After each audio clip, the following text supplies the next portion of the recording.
హోంశాఖ మంత్రిగా ఉన్న వంగలపూడి అనిత గారి మంత్రి పదవి పోయే రోజులు దగ్గరకు వచ్చాయా?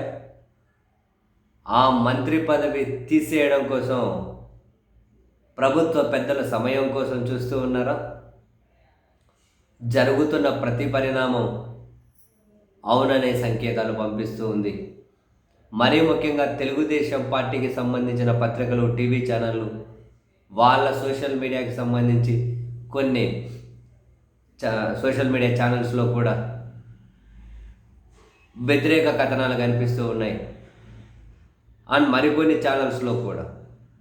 వీటన్నిటి సారాంశం ఒకటే, వంగలపూడి అనిత గారు చాలా చాలా హై అండ్ కరప్షన్కి పాల్పడుతున్నారని వీటన్నిటి సంకేతం.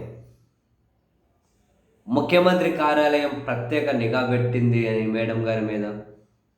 ఆ ప్రత్యేక నిఘా పెడితే అందులో సీఎం కార్యాలయంలో ఉన్న వాళ్ళే ఈ డీల్స్ చూసి ఆశ్చర్యపోతున్నారు అని, హైదరాబాద్లో కోట్ల రూపాయలు చేతులు మారుతూ ఉన్నాయి అని, దీపం ఉండంగానే ఇల్లు చక్కబెట్టుకోవాలి అని చెప్పి ఆ మేడం అనుకుంటున్నారు అని, ఇంతకుముందు ఉన్నటువంటి తన పిఏ ద్వారా ఇటువంటి వ్యవహారాలని చేస్తూ ఉంటే తన మీద తీవ్ర విమర్శలు వచ్చేసరికి తనను పక్కన పెట్టినట్లు పెట్టేశారని, తర్వాత వచ్చినటువంటి వ్యక్తి ఇంకా ఎక్కువ చేస్తూ ఉన్నారు అని చాలా రాసుకుంటూ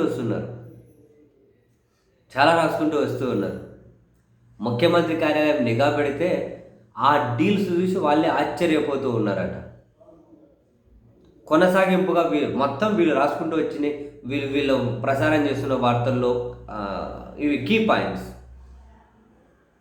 జగన్మోహన్ రెడ్డి గారి మీద ఒంటికాల మీద లేసి, జగన్మోహన్ రెడ్డి గారిని అంటే వాళ్ళ భార్య గారిని కూడా అలాగే వాళ్ళ అంటే విచ్చలవిడిగా మాట్లాడేస్తూ ఉంటారు. ఇలా ప్రభుత్వ పెద్దల దగ్గర నుంచి మంచి మార్కులు కొట్టేసుకుంటూ లోపల మాత్రం తన కీలకమైన మంత్రిత్వ శాఖను అడ్డపెట్టుకోనో లేకుంటే అధికారాన్ని అడ్డపెట్టో కొన్ని కార్యాలు నెరవేర్చుకుంటూ వచ్చేస్తూ ఉన్నారు అని ప్రభుత్వ పెద్దలే ఆశ్చర్యపోతున్నారన్నది వాళ్ళ వార్తల ప్రధాన సారాంశం.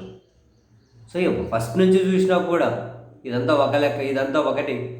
మరొకవైపు ఉప ముఖ్యమంత్రిగా ఉన్న వ్యక్తి డైరెక్ట్గానే ఆ మేడం మంత్రిత్వ శాఖ మీద ఎలాంటి ఆగ్రహాన్ని ప్రదర్శించారో చూసాం. ప్రతి దగ్గర కూడా ఫెయిల్యూర్ కనిపిస్తుంది అని టీడీపీ మీడియాలోనే రిపోర్ట్ చేస్తూ ఉన్నారు. సో వీటన్నిటిని క్రోడీకరించుకుంటూ వస్తే ఏదైనా మంత్రివర్గం విస్తరణ జరిగేంత వరకునా, లేకపోతే అంతకు ముందే మేడం మంత్రి పదవి పైన ఆశ్చర్యం లేదా అనే విధంగా సంకేతాలు అయితే ఉన్నాయి. బేసిక్గా ఎప్పుడైనా ఎవరినైనా సొంత పార్టీలో ప్రభుత్వంలో అయినా పక్కన పెట్టేయాలి అంటే ఫస్ట్ వాళ్ళ పత్రికల్లో, టీవీ ఛానల్లో కథనాలు వస్తాయి. ఆ తర్వాత కన్వీనియంట్గా పక్కన పెట్టేస్తారు. సరే, ఇప్పుడు మేడం ఇవన్నీ చేశారా లేదా అన్న సంగతి మనకు తెలియదు. బట్ వాళ్ళ ఛానల్స్, పత్రికలే గమనించుకున్న, మీడియాలో కథనాలు చూసుకుంటూ ఉన్న మేడం మంత్రి పదవి అయితే పోవడానికి చాలా చాలా దగ్గరకు వచ్చేసారు అని బలంగా అయితే అనిపిస్తుంది.